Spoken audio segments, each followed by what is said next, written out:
Ladies and gentlemen, we welcome you back to the Dropping Dimes podcast. It's Cody here, and with a special guest with me today, who's actually probably going to be a permanent guy on our team. It's Tyler. Tyler, what's going on, man? Hey man, I'm glad to be here. I'm excited to get to work with you guys all the time now. Yeah, we've been needing a good person on our as a three for our podcast. So, we just had the NFL Honors Awards that just happened. What was it, on Thursday? What are you thinking about that? Um, I feel like they got a lot of stuff right, but there were definitely some things that they got wrong and I think needed to be changed. So I'm excited to dive into that. Alrighty, yeah. So let's just get into this.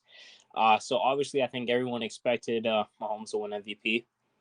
Yeah, he was definitely my MVP. There's a lot of arguments out there for, Jalen Hurts, but I just think Patrick Mahomes was clear cut in a way my MVP pick. No, yeah, 100%. I definitely agree with that. Patrick Mahomes, he did great with not many weapons, and he was able to utilize those weapons in that playbook that Andy Reid has with them. And it was just, it was magic. As a Broncos fan, you hate to see the Chiefs do so well. But I mean, you got Patrick Mahomes, it's game over from there, unless you're Neil, who thinks he's a bottom 25 quarterback for some reason. Absolutely. He took a lot of mediocre weapons on offense, obviously aside from Travis Kelce, and was able to do a lot with them. Juju Smith-Schuster, he was considered pretty washed coming from the Steelers. I know he's very young still, but a lot of people lost faith in him as someone who could be a wide receiver one or even a fringe wide receiver two, and he was able to bring out the best of players like him, and that just goes to show how good he is. Yeah, and I mean, with Juju being out for a good portion of the year too, I'm still surprised that he didn't have as much as an impact on the team as people thought he would be, even in the games that he was in. Right. All right, so let's see. Our next award that we got on here is Offensive Player of the Year, who went to no other than Justin Jefferson. How are we feeling about that? Um, Throughout a lot of the season, it was very close between Justin Jefferson and Tyreek Hill. Obviously, Tyreek Hill's chances started to go down as soon as Tua started to go down. And as a Dolphins fan, that obviously hurts me. But I think Justin Jefferson was very deserving of it. Those last few weeks, he really separated himself from Tyreek Hill. And I think this was a no-brainer, Justin Jefferson. Yeah, no, I 100% agree with that. I personally think if the MVP award wasn't just a quarterback award, which basically it has been since the beginning of the MVP award, well, only maybe 9 guys have won a quarterback. But if it wasn't such a quarterback-oriented award, I think he probably would have won MVP. I don't know about winning MVP necessarily, but he definitely would have gotten more votes if it wasn't such an MVP award, much like Cooper Kupp of last year. Yeah, no, I see what you mean there. Yeah, no, I 100% agree with that. All right, so let's see here. Our next award was Defensive Player of the Year. What are we feeling? This one was honestly a coin toss to me. I feel like there was a pretty big divide between the winner, Nick Bosa, and the runner-up, Micah Parsons. And honestly, I could have gone either way. Nick Bosa, he's arguably the most dominant edge rusher in the NFL. He has fantastic numbers this year to back it up. And, Micah Parsons is a great edge rusher as well, but it's stuff that he brings off the ball, and it did a little bit in coverage and that sideline to sideline mobility that I felt like it was a really close race and it was a coin flip to me. No, yeah, I 100% agree with you. Me personally, I did like Nick Bosa for the award, but I personally think that Micah Parsons is just a better overall defensive player. His explosiveness off the line is insane. You don't find that much from today's, edge rushers. Most of the time, they just use their speed. But there's a difference between being fast and having the explosiveness. That explosiveness is when that ball gets hiked and you're already behind the offensive lineman. And that's not really something that you see from a lot of guys these days, but you definitely see that within Micah Parsons. And his ability to also drop back in coverage as well. Eventually he's going to win this award Yes, eventually. he absolutely will. And what you just said about him dropping back in coverage, I felt like that was probably the biggest difference between this year and last year is that I felt he was significantly better in coverage this year, and I think that's what kept this race close, in my opinion. Just Yeah, I because that think versatility that he brings versus Nick Bosa, he's purely an edge. yeah, no, yeah, I see what you're saying there. I think the main reason why Micah Parsons didn't win the Defensive Player of the Year award, because he said on live television that he has a foot fetish. That was It was the probably my most, favorite thing to come man, out of the Pro Bowl games. just out of nowhere. What's one thing that people really don't know about you? I have a foot fetish, so you like toes. Yep, man, that was just something else. I mean, I'm not surprised with a personality like his, and don't ask him what happened in 2018 in the Penn State locker room. We keep our mouths shut here. Yeah, we keep quiet about that in Big Ten country. All right, let's see. Our next award, we got Offensive Rookie of the Year, who was actually won by Garrett Wilson. An Ohio State boy, as an Ohio State fan myself, I liked it. I would have been happy if it was either him or Chris Olave personally. What do we think over here? Um, I this is another place where I was pretty divided between Chris Olave, Garrett Wilson, and Ken Walker out in Seattle. Earlier in the year is when I had a very early Rookie of the Year favorite, and I really wish he would have stayed healthy because I loved, loved, loved Hall out of New York. He was an explosive running back, and he could break away. He could catch the ball down the sideline. He could do everything. And to me, it's just a shame that he was not able to finish out the season and compete for this award. I do think Garrett Wilson was the correct choice over Chris Olave. I think the race was closer between him and Kenneth Walker, in my opinion, just because their yardage and catches were similar, but Garrett Wilson had such a stark touchdown difference between him and Chris Olave. Yeah, I think what broke it down between Olave and Wilson was Wilson's what's the word I'm looking for? His threat that he had on the field. He posed more of a bigger threat than Olave did. I think not only because Wilson had a worse quarterback, but he was that number one option on the team compared to Olave, where it's always a back and forth situation. But personally, I would have taken Kenneth Walker, um, just because if he stood healthy the whole season, he played since day one, it would have been his award to win because he was just unstoppable when he got the ball and once Pete Carroll started using him. And it really helped out with Geno Smith. And that brings us to a next award, Comeback Player of the Year. I don't think Geno Smith should have won this award purely because it's Comeback Player of the Year and not Most Improved Player of the Year. I 100% agree. Sorry, continue. No, yeah, because he didn't come back from anything. He was a backup. You know, um, he got drafted at round two was back in 2012.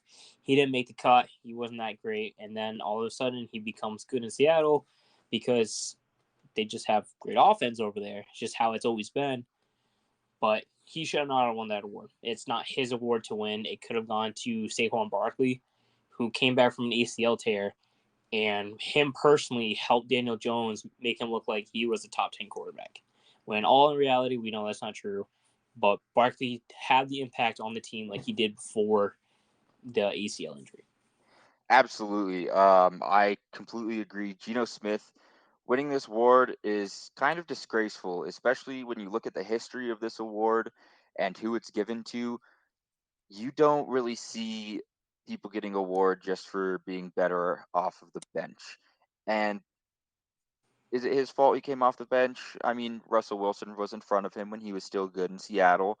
You can't blame him, but simply comeback player of the year is coming back from an injury. Saquon Barkley, CMC were both very much more deserving, and I personally would have given it to CMC nearly 2,000 yards from scrimmage and double-digit touchdowns. But uh, I think most people can agree Geno was the wrong choice here. Yeah, I think anyone could agree with that. Besides for the people who voted for that, um, I do agree with like it could have been CMC too. I didn't even cross my mind just the impact that he had on the Panthers, and then he just brought another game with him with the 49ers. He added that effect of the catch, the run, even the pass. His first game as a 49er, he had the trio, which doesn't Absolutely. happen.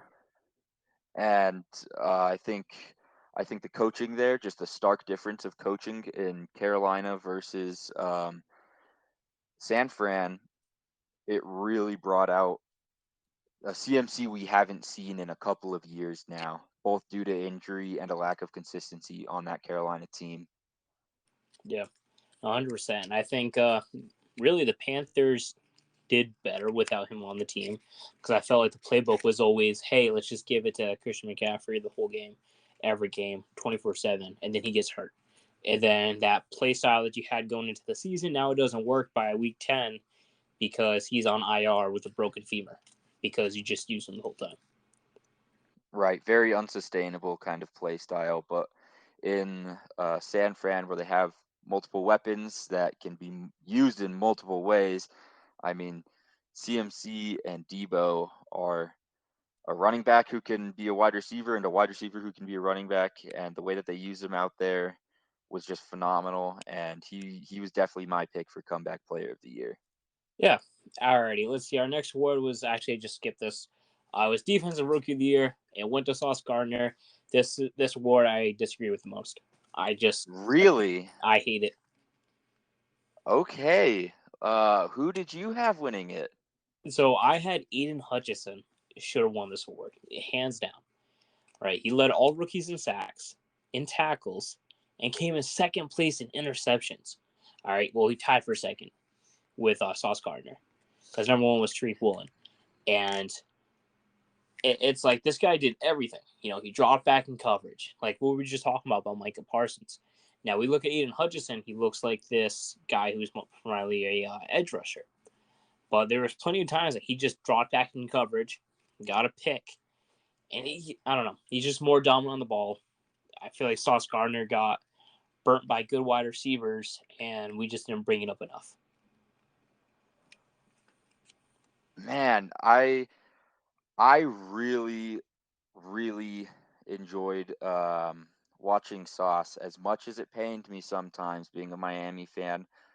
He I mean when you're locking up people like Tyreek Hill going up against those wide receiver ones week in and week out and having I don't know how you like PFF grades, but having one of the highest PFF grades as a corner in your rookie year, guarding wide receiver ones every week, it's hard for me not to give him that award.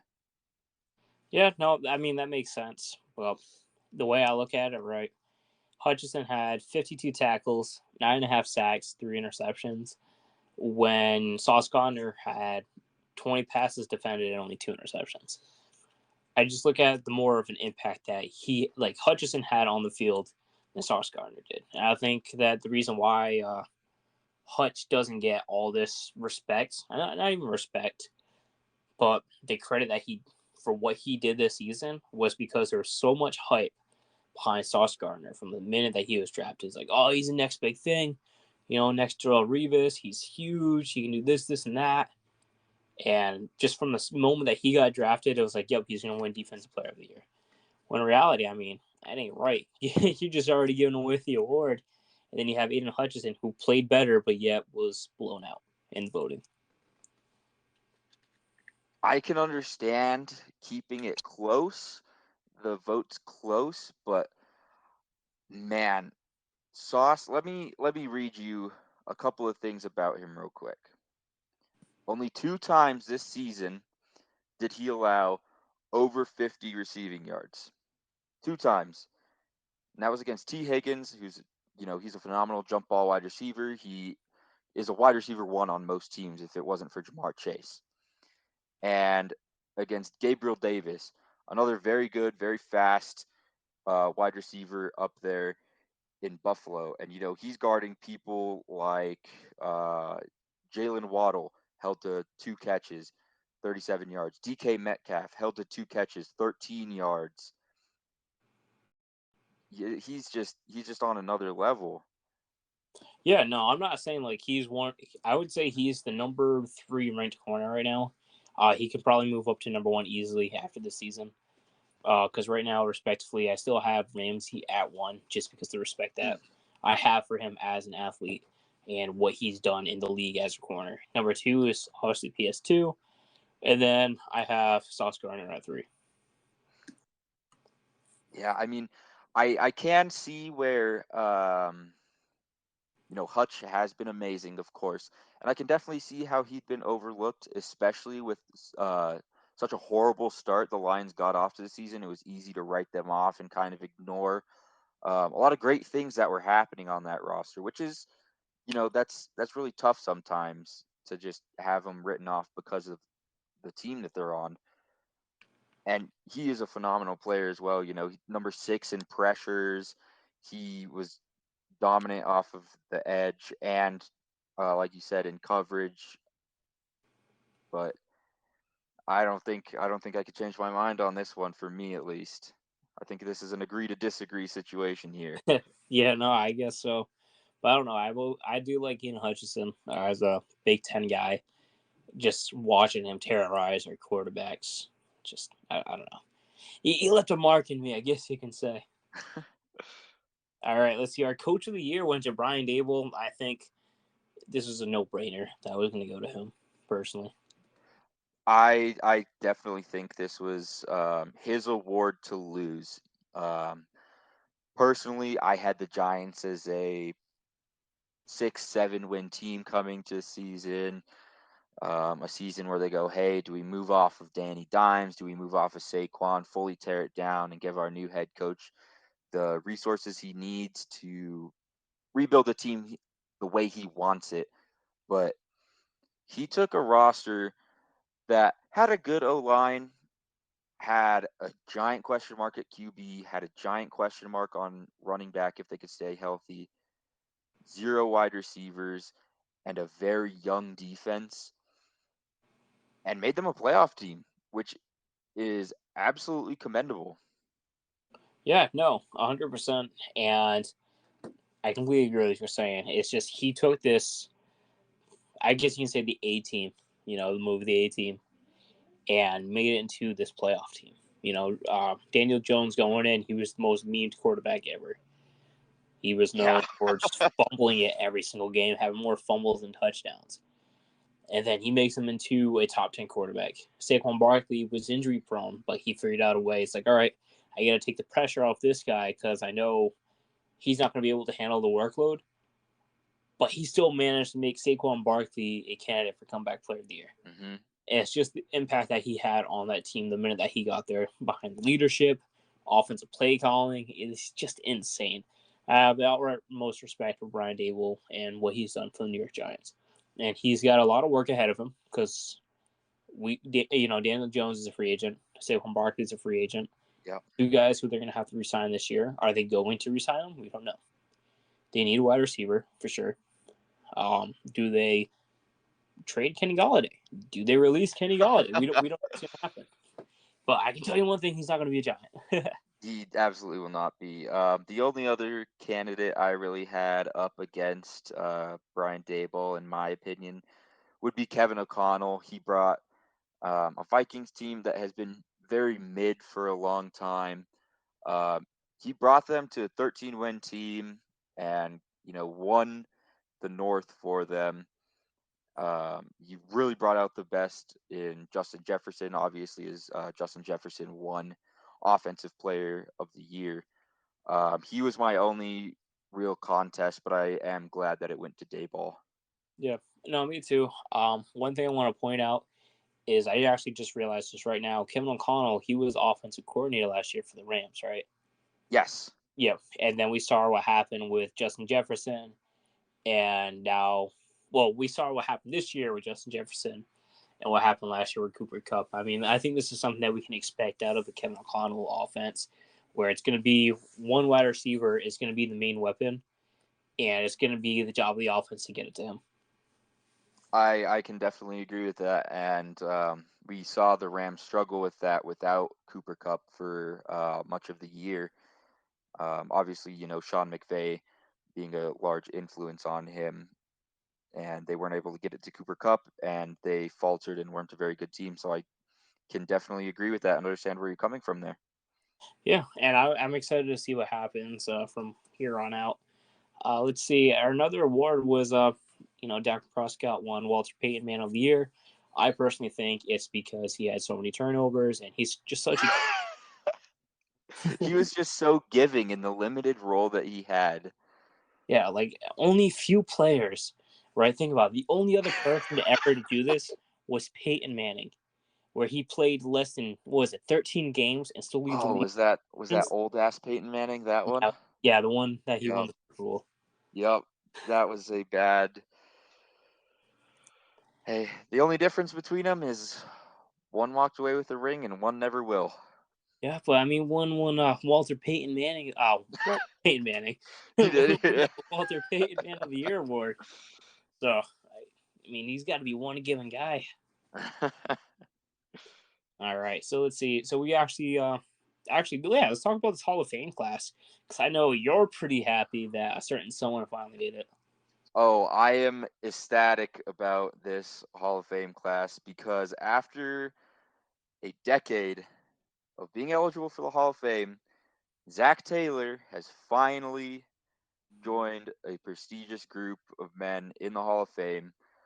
I think this was long overdue. He's fifth all time in tackles. He played for over a decade in Miami. He led Miami in tackles. I believe 6 seasons that he was there, which is the most ever by any Dolphin. He had 20 sacks, 4 pick sixes. He was an absolute unit. He led that defense along with Jason Taylor to a top 10 defense 7 out of the 10 years that he was there. He was a true menace in the run game. He could wrap up anybody. And I am very, very glad that he finally made the Hall of Fame. No, 100%, man. Growing up, lived in New England my whole life, and watching him play every Sunday versus the Patriots, and just what he did to Tom Brady, causing havoc, it's just something beautiful to watch. As someone who was never a Patriots fan, and watching Patriots fans cry because they can't do anything up the middle because this guy's over here. You have Taylor coming from the backside, sacking Tom Brady. It's something beautiful. It really was, and that was one of my earliest memories as a Dolphins fan. Zach Taylor, um, he was an absolute stud. Another stud that came from the AFC East into this Hall of Fame class, Darrelle Revis, absolute monster corner, hell of a career. He's one of those only corners, one of the only corners in NFL history you could match up with any wide receiver and say, "Hey, don't let him touch the ball," and he would not let him touch it. Yeah, I personally think that he was the best corner to ever play the game. Just his effect that he had on the game, just shutting down the wide receivers. I think it was I'm trying to remember, maybe 2010 year where he had an onslaught where just 10 guys in a row. He played Ocho Cinco, Randy Moss, Terrell Owens, Mm. and he's only allowing maybe 1 to 2 catches that whole span. No other corner has been able to do that before or after Darrell Revis. And Yeah, so I absolutely. give it to him, especially like the quarterbacks we have to face, especially Brady being in his division, Hmm. and just what he was able to do in that short time. Granted, he never won a Super Bowl as a Jet, which kind of sucks because personally, I would have loved to see him win one as a Jet. I know you as a Dolphins fan, but it's okay. But I hate to see him win it in his rival's jersey. You know, Yeah, it's just something else.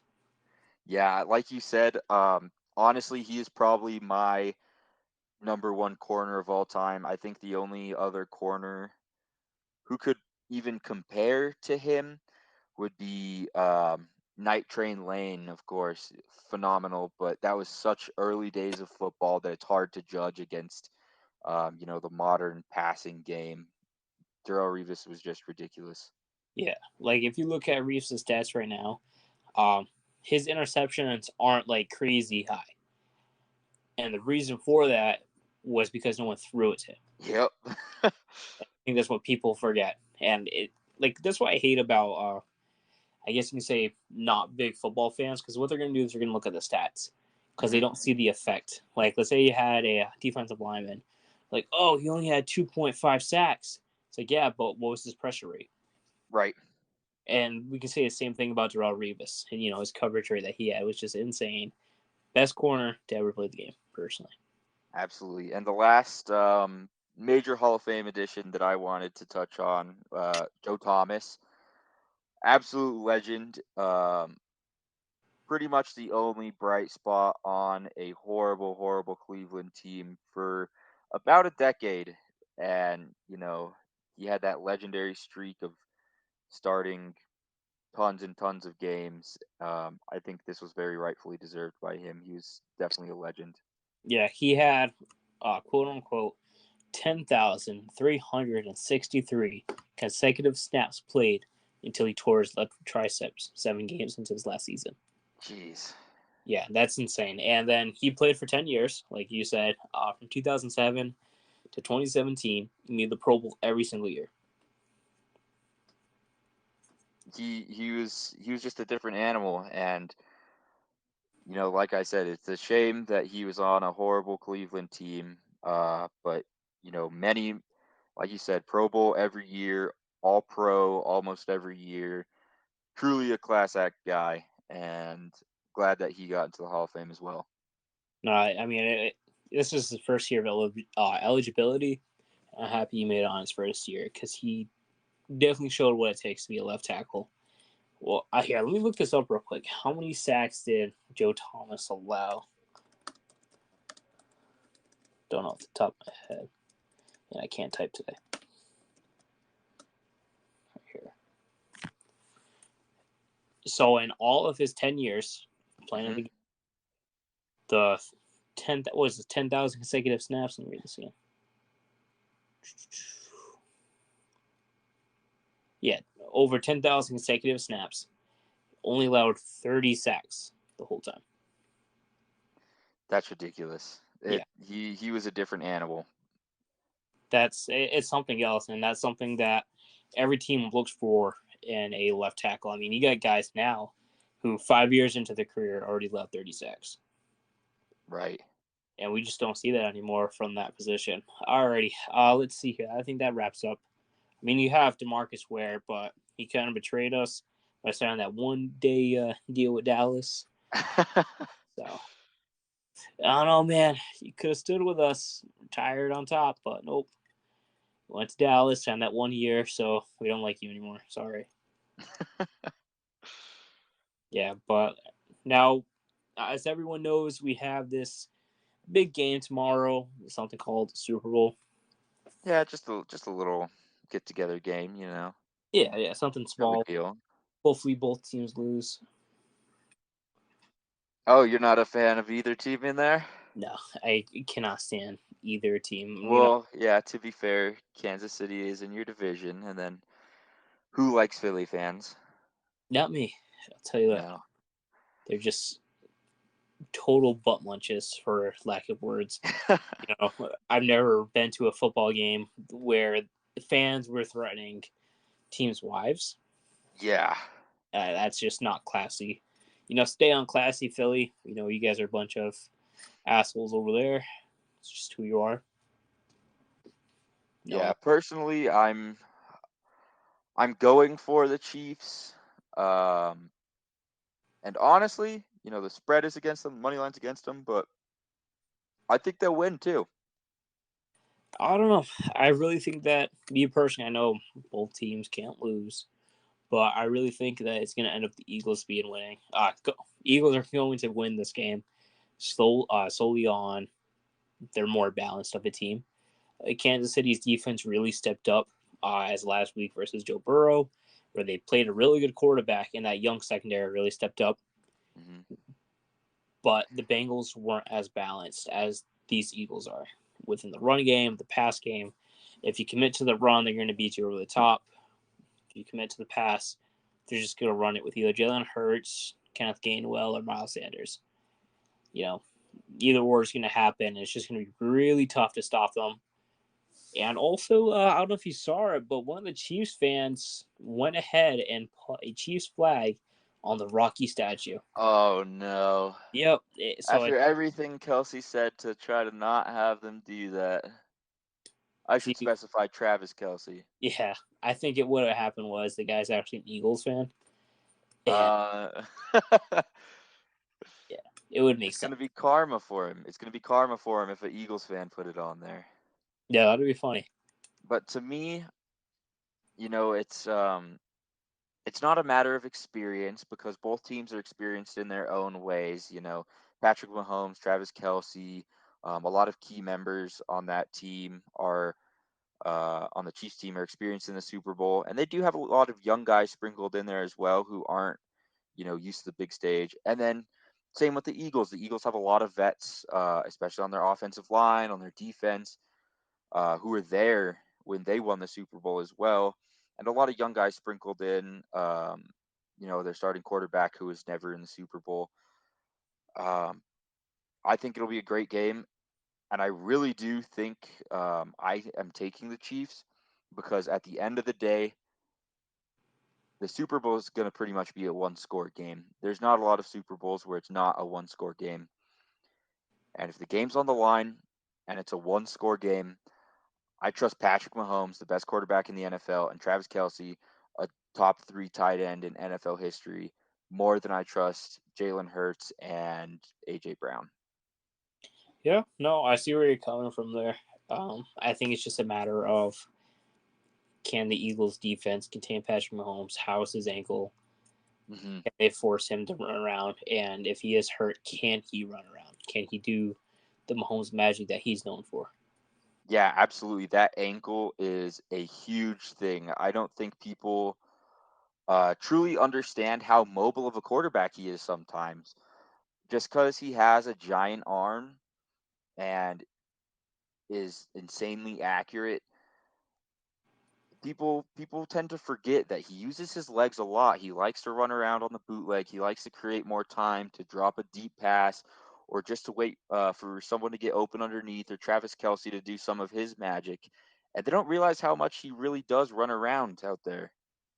Yeah, he is a baseball player, and I think that's something that we see in these baseball players who switch over to the NFL. Their ability to move around and just throw it at weird angles. We saw with Hmm. Russell Wilson early in his career. We see Hmm. with Patrick Mahomes now. Brady was a baseball player, but he's not mobile. We didn't see much of that with him. No, we didn't see much of that. But same thing with Kyler. Yep. We have these guys who are athletes, and I think what it's shown personally is that baseball players are a lot more athletic than people give take.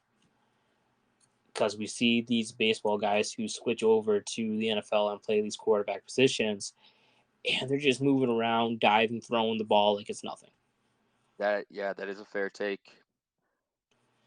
Yeah, and yeah, I think that might as well just do it. Do you have any fun facts for us today? Can you think of anything off the top of your head? Oh man, any fun facts? Fun fact about the Super Bowl: there are only 3 gentlemen left who have seen every single Super Bowl, and all 3 of them will be attending this Super Bowl tomorrow. Wow, that's actually that is a fun fact. Uh, What about you? Do you have one for us? yeah, I got a fun fact for you guys. So the very first NFL game ever was actually played in Providence, Rhode Island, which is about 20 minutes from where I grew up. Hmm. Yeah. Alrighty, everyone. So that was your episode 4, actually, of our Dropping Dimes podcast. And I just want to thank you for being here. And obviously, you're getting a job as our third, as Neil's not here with us today. As many of you guys may be wondering why he's not saying that Patrick Mahomes is going to throw 60 interceptions in the Super Bowl. Yeah, he had his wisdom teeth taken out, so maybe he'll make some smart predictions. We'll see. Well, he's still high. Yeah, Patrick Mahomes is the best quarterback ever. That's right, buddy. That's right. All right, ladies and gentlemen. As always, thank you for listening, and you guys take care.